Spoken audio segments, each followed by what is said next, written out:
ത്രിയേക ദൈവത്തിൻ്റെ അതിപരിശുദ്ധ നാമം വാഴ്ത്തപ്പെടുമാറാകട്ടെ.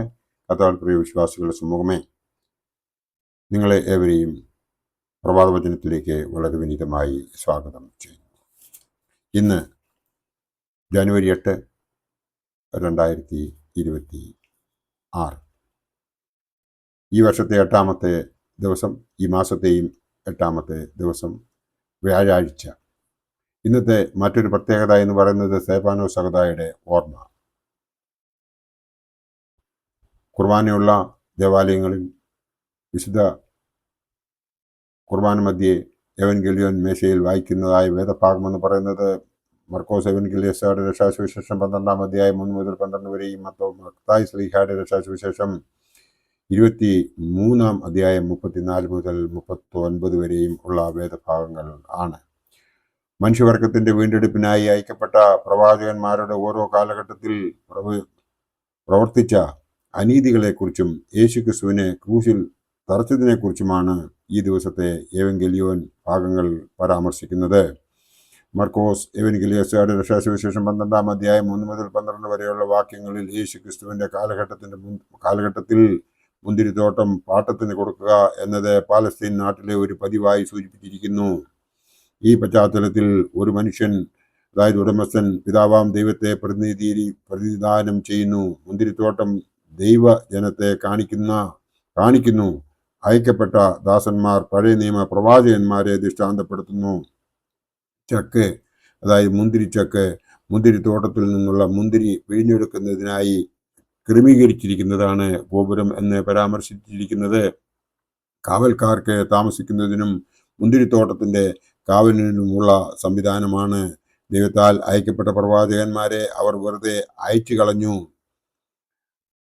ചിലരെ കല്ലെറിയുകയും കൊല്ലുകയും ചെയ്തു. പ്രിയപുത്രനെ, അതായത് യേശു ക്രിസ്തുവിനെ അയച്ചു. ഇവൻ അവകാശി ആകുന്നു എന്ന് പറഞ്ഞ് അവനെ കൊന്നുകളഞ്ഞു. കാലമായപ്പോൾ എന്നത് ദൈവ പദ്ധതിയുടെ നിശ്ചിത സമയത്തെ കാണിക്കുന്നു.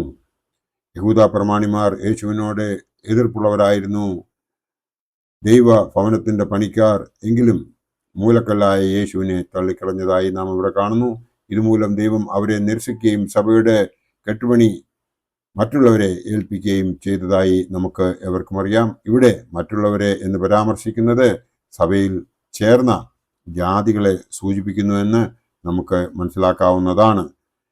മത്തായി ശ്ലീഹായുടെ രക്ഷാസുവിശേഷം 23-ാം അധ്യായം 34 മുതൽ 39 വരെയുള്ള വാക്യങ്ങളിൽ മുന്തിരിത്തോട്ടത്തിന്റെ പശ്ചാത്തലത്തിലല്ല മേൽപ്പറഞ്ഞ കാര്യങ്ങൾ പരാമർശിച്ചിരിക്കുന്നത്. നീതിമാനായ ഹാബേലിന്റെ രക്തം, സഖരിയാവിന്റെ രക്തം എന്നിങ്ങനെ ദൈവത്തിന്റെ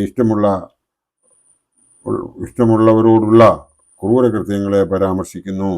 പക്ഷി ചുറ്റിപ്പറന്നു കാക്കുന്നത് പോലെ, കോഴി തന്റെ കുഞ്ഞുങ്ങളെ ചെറിയൻ കീഴെ ചേർക്കും പോലെ സൈന്യങ്ങളുടെ യഹോവ നിങ്ങളെ സംരക്ഷിക്കുന്നതിന് മനസ്സായിരിക്കുന്നു.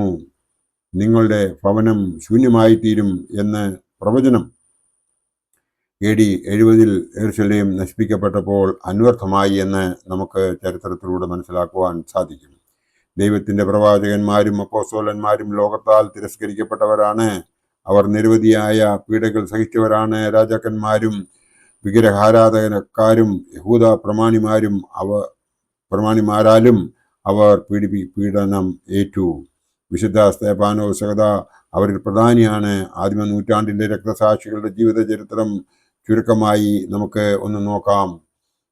പ്രഥമ ക്രിസ്തീയ രക്തസാക്ഷിയായ സ്തേഫാനോസ് ഗ്രീക്ക് ഭാഷ സംസാരിക്കുന്ന യഹൂദനായിരുന്നു. ഇദ്ദേഹത്തിന്റെ ജന്മസ്ഥലം ഏതെന്ന് ചരിത്രകാരന്മാർ ആരും രേഖപ്പെടുത്തിയിട്ടില്ല. ശൗലും സ്തേഫാനോസും സമപ്രായക്കാരായിരുന്നുവെന്ന് ചില ചരിത്രകാരന്മാർ അഭിപ്രായപ്പെടുന്നുണ്ട്. സ്തേഫാനോസിന്റെ വിദ്യാഭ്യാസം അലക്സാന്ദ്രിയയിലായിരുന്നുവെന്ന് കരുതപ്പെടുന്നു. യെരുശലേമിൽ അക്കാലത്ത് വിഭിന്ന ജനവിഭാഗങ്ങൾ താമസിച്ചിരുന്നു. അവരിൽ പ്രധാനമായും തദ്ദേശവാസികളായ എബ്രായക്കാരും വിദേശികളായ ഗ്രീക്ക് ഭാഷ സംസാരിക്കുന്നവരുമുണ്ടായിരുന്നു.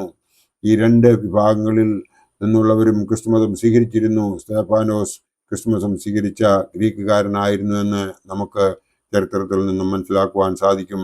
യെരുശലേമിൽ ഗ്രീക്ക് സംസാരിക്കുന്ന അതായത് ക്രിസ്തുമതം സ്വീകരിച്ച യഹൂദന്മാർ ന്യൂനപക്ഷമായിരുന്നുവെന്ന് അനുമാനിക്കാവുന്നതാണ്. അവരിൽ പ്രായമായ വിധവകൾ അവഗണിക്കപ്പെടുന്നു എന്ന് പരാതിയുണ്ടായിരുന്നു. അപ്പോസ്തല പ്രവൃത്തികൾ 6-ാം അധ്യായം 1-ാം വാക്യത്തിൽ നമുക്കിത് കാണുവാൻ സാധിക്കും.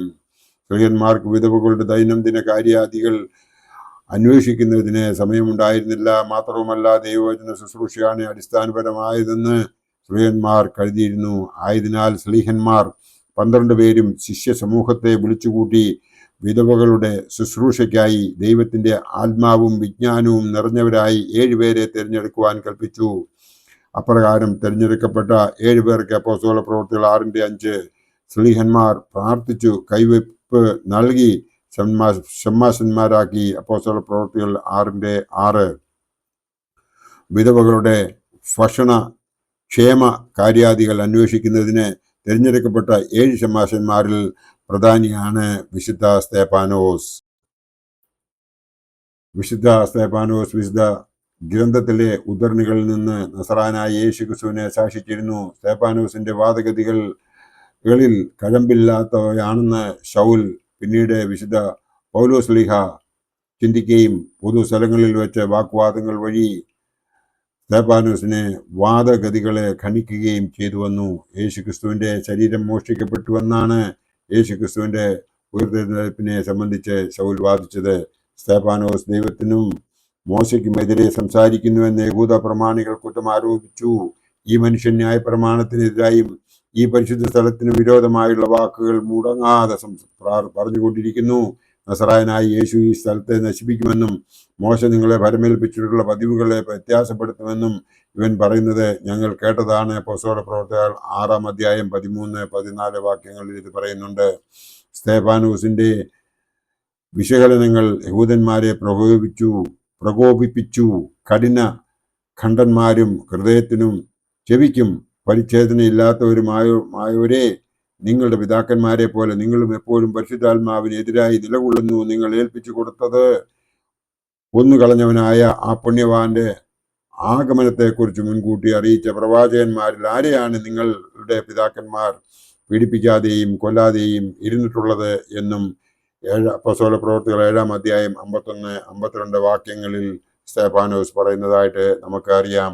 യഹൂദന്മാർ സ്തേഫാനോസിന്റെ പ്രസംഗം കേട്ട് കോപം നിറഞ്ഞവരായി അദ്ദേഹത്തിന്റെ നേരെ പല്ലുകടിച്ചു. സ്തേഫാനോസ് ആകട്ടെ വിശ്വാസവും പരിശുദ്ധാത്മാവും നിറഞ്ഞവനായി സ്വർഗത്തിലേക്ക് നോക്കി ദൈവത്തിന്റെ മഹത്വവും ദൈവത്തിന്റെ വലത്ത് ഭാഗത്ത് യേശു നിൽക്കുന്നത് കാണുകയും അപ്രകാരം പ്രസ്താവിക്കുകയും ചെയ്തു. അപ്പോസ്തല പ്രവൃത്തികൾ 7-55-56. യഹൂദന്മാർ സ്തേഫാനോസിനെ പിടിച്ച് തെരുവിലൂടെ വഴിച്ചിഴച്ച് നഗരത്തിന് പുറത്ത് കൊണ്ടുപോയി കല്ലെറിഞ്ഞു. ചതഞ്ഞരഞ്ഞ സ്തേഫാനോസിന്റെ മൃതശരീരം രക്തത്തിൽ കുതിർന്ന് കല്ലുകൾക്കിടയിൽ കിടന്നു. ശൗൽ സ്തേഫാനോസിനെ കല്ലെറിയുന്നവരുടെ വസ്ത്രം സൂക്ഷിച്ചുകൊണ്ടിരുന്നു. മരണാസന്നനായ വിശുദ്ധ സ്തേഫാനോസ് ഇപ്രകാരം പ്രാർത്ഥിച്ചു: ഞങ്ങളുടെ കർത്താവായ യേശുവേ, എന്റെ ആത്മാവിനെ കൈക്കൊള്ളണമേ. കർത്താവേ, ഇവർക്ക് ഈ പാപം നിർത്തരുതേ എന്ന് അപ്പോസ്തല പ്രവൃത്തികൾ 7-59-60 നോക്കുമ്പോൾ നമുക്ക് കാണുവാൻ സാധിക്കും. വിശുദ്ധ സ്തേഫാനോസ് സഹദായെ വിശുദ്ധ കുർബാനയിലെ തുബദേനിൽ സഭ ഓർക്കുന്നത് ഷമ്മാശന്മാരിൽ പ്രധാനിയും സഹദേന്മാരിൽ മുമ്പനുമായ പരിശുദ്ധനും മഹത്വമുള്ളവനുമായ മാർ സ്തേഫാനോസ് എന്നാണ്. വിശുദ്ധ സ്തേഫാനോസ് സഹദായുടെ പെരുന്നാൾ ജനുവരി 8-ാം തീയതി സഭ ആഘോഷിക്കുന്നതായും നമ്മൾക്ക് അറിയാം. ഈ സ്തേഫാനോസ് സഹദായെ പോലെ നമുക്കും നമ്മുടെ ജീവിതം ധന്യമാക്കാൻ സാധിക്കുന്നുവെങ്കിൽ, അതായത് കർത്താവായ യേശു ക്രിസ്തുവിൽ നമ്മെ തന്നെ സമർപ്പിക്കുകയും അവൻ കാണിച്ചു തന്നതായ പാതയിലൂടെ ഭയവും പ്രയാസവും വിഷമവും കൂടാതെ ധൈര്യത്തോടുകൂടി മുമ്പോട്ട് നീങ്ങുകയും അവൻ കാണിച്ചു തന്നതായ പാതയിലൂടെ യാത്ര ചെയ്യുകയും ആ നല്ല സൽപ്രവൃത്തികൾ ചെയ്യുകയും ദേവാലയത്തിൽ ചെന്ന് വിശുദ്ധ കുർബാനയിലും മറ്റുള്ള കൂദാശകളിൽ സംബന്ധിക്കുകയും ചെയ്യുന്നുവെങ്കിൽ ദൈവം നമ്മളെ എല്ലാവരെയും അനുഗ്രഹിക്കുമെന്ന് മാത്രമേ അവസരത്തിൽ ഓർപ്പിച്ചുകൊണ്ട് എൻ്റെ വാക്കുകൾ ഇവിടെ ഉപസംഹരിക്കട്ടെ. ദൈവം നമ്മളെ എല്ലാവരെയും അനുഗ്രഹിക്കട്ടെ. നന്ദി, നമസ്കാരം.